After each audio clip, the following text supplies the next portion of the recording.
Hello, friends. It's me again, and I got me a cup of coffee. Yeah. So, I kind of have a little bit of a problem. Today is the only day off from work that I have. And as you can see, we got a light dusting of snow last night, which means the garden is covered in snow. It also means that the compost that I need to sift that's in the chicken run is frozen to the ground. So I will not be working in the garden today. The other project I had that it needed to be done, it was also outside, and it was to take the garbage to the dump. I have a truckload of stuff that needs to go to the dump, and yeah, that ain't gonna happen. So there's not a whole lot I can do outside. I mean, it is my only day off, but I got to be productive, even a little bit somewhere. I don't think it's going to be out here. There's just snow on absolutely everything. So I get to take it easy, sort of. I have a couple of errands I have to run to go get there's some other things I gotta go get done. But yeah, those are just driving from here to there and back again. But I guess it's just gonna be a real easy day today. With this, you know what, going around right now, my work has been very heavy. It's been very crazy. Just so much going on, so much to do. The load that we've been experiencing and the volume is just through the roof. So it is just go. I'm now back down to, or back up to working 6 days a week, and I'm working anything between 12 to 14, sometimes 15 hours a day. Just depends on how heavy we are. I'm very thankful that I have a job at this point in time. Very thankful. And hopefully it just continues. I don't know what's going to happen or where things are going. No idea. But what I do know is things are going to turn out okay. We got a little bit of a rough patch ahead of us, but I think things are going to be just fine. So, do as everyone is telling you or instructing you to do. Of course, within reason. You do, for the Americans anyways, you do have a constitution, and you have liberties and freedoms because you are an American and you have that constitution. So, word of advice, don't give up your rights, but do comply as much as possible. Like I said, there'll be some challenging times coming. What exactly, we're not exactly sure. Honestly, I'm hoping we're towards the end of the craziness and things start returning semi back to normal. But totally, let's be honest, it's never going to be normal again. Never again will it be normal.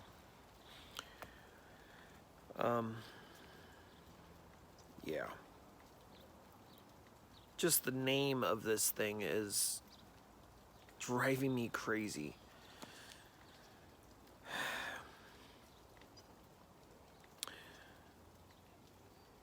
I think when all this is said and done, and we'll look back at it, I think for the most part, people will they'll remember 2020 as being the year of learning how to appreciate the little things in life. Learning how to appreciate what it is that you do have and the freedoms and liberties that you do have. I just hope and I pray that by the time this is done and over with, more people cherish their lives and their families. Things, stuff, hopefully will have less value to people. Right now you got a lot of children at home with their parents, and I hope they're spending quality time together, going and doing things, even if it's just in the backyard or taking a walk.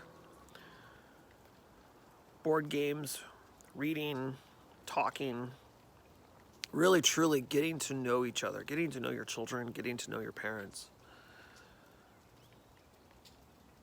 I think this is definitely a blessing in disguise. I know that my generation and the generation just slightly under me, for the most part, no, I'm not going to give a broad spectrum, but for the most part, have very little appreciation for the world and for the things that they go through and have, and kind of start taking things for granted. People and that sort of thing. So during the Great Depression of the 1920s and 1930s, the early 1930s,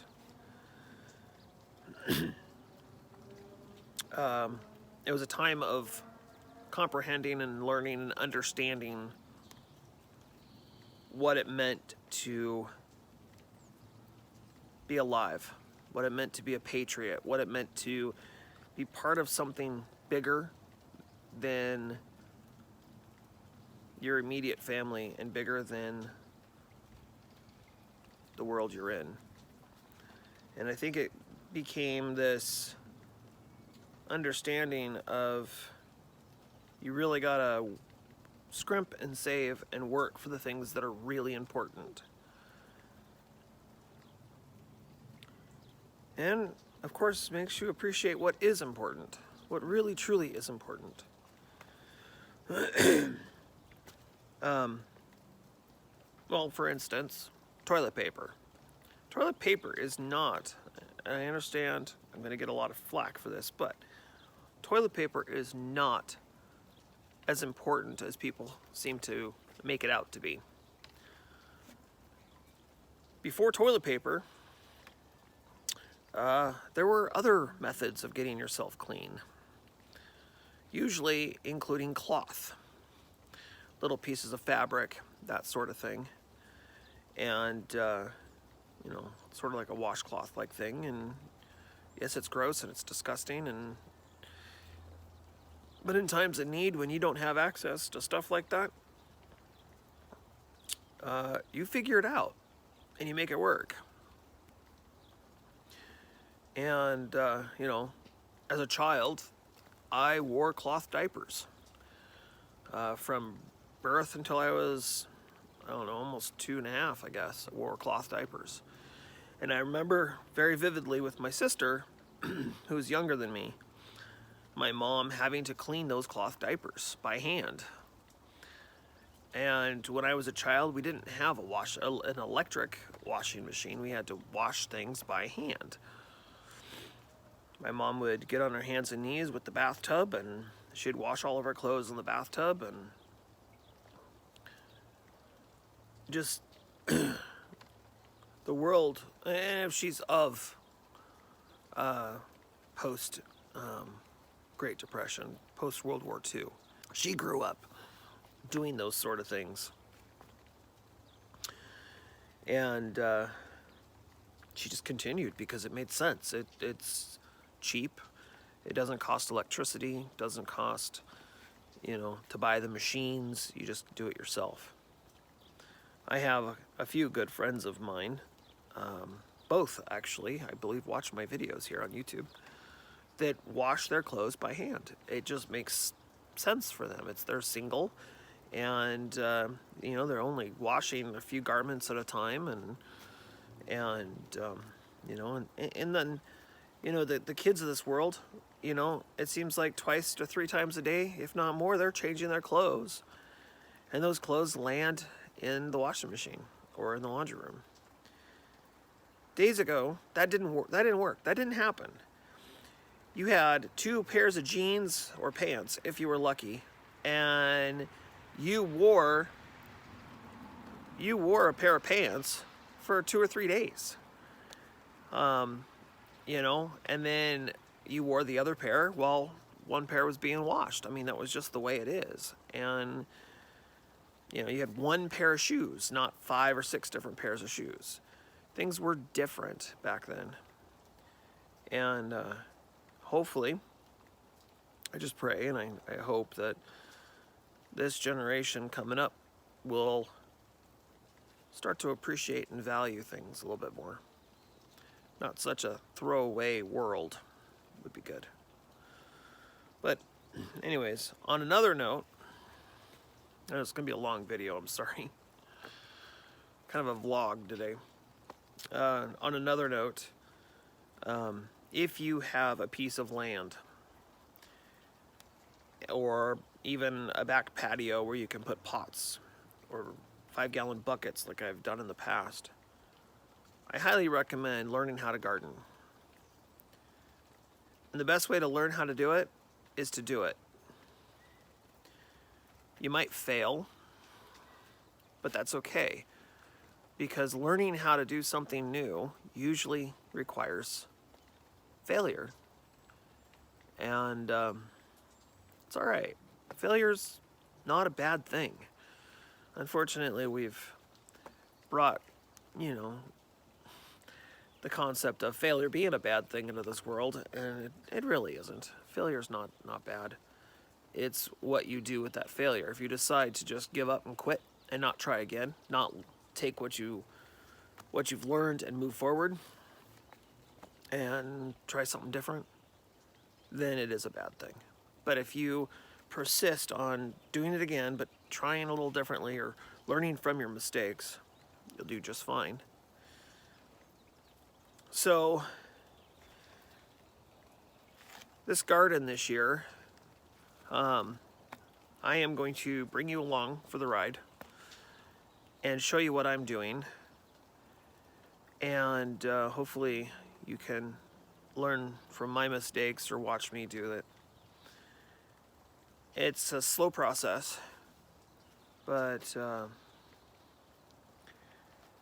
hopefully along the way we learn a little bit together, and then at the end of the season we can talk about, or during the season we can talk about what I learned that I made a mistake or whatever, and change it up. So that's my plan this year, to bring you along for the garden, do a little bit of old school Sir Crackers garden for you. And yeah, first things first, this snow stuff has got to go away. I was planning on April 1st putting some seeds in the ground. Unfortunately, that's going to have to wait probably another week. We'll see what next week looks like. It's still a little bit of frost at night. Usually I wait until Mother's Day to plant anything outside, which is usually like in May. I think it's like the first week in May or something like that. And first Sunday in May, second Sunday in May. I don't know. I know it's a Sunday. That's usually when I plant outside, because here in the inland Northwest where I'm located, we have very, very short growing seasons. So you only got about 3.5 months, depending on the year. Sometimes fall and winter come a little earlier than we expected, like last year. Lost a lot of my tomatoes last year. I think we had a frost in, what was it, in October, I think is what it was, September. So, all right, well, I'm getting cold, and I've been jabbering on for quite some time, so I'm going to let y'all go. You have yourselves a fantastic rest of your day. And until next time, bye for now.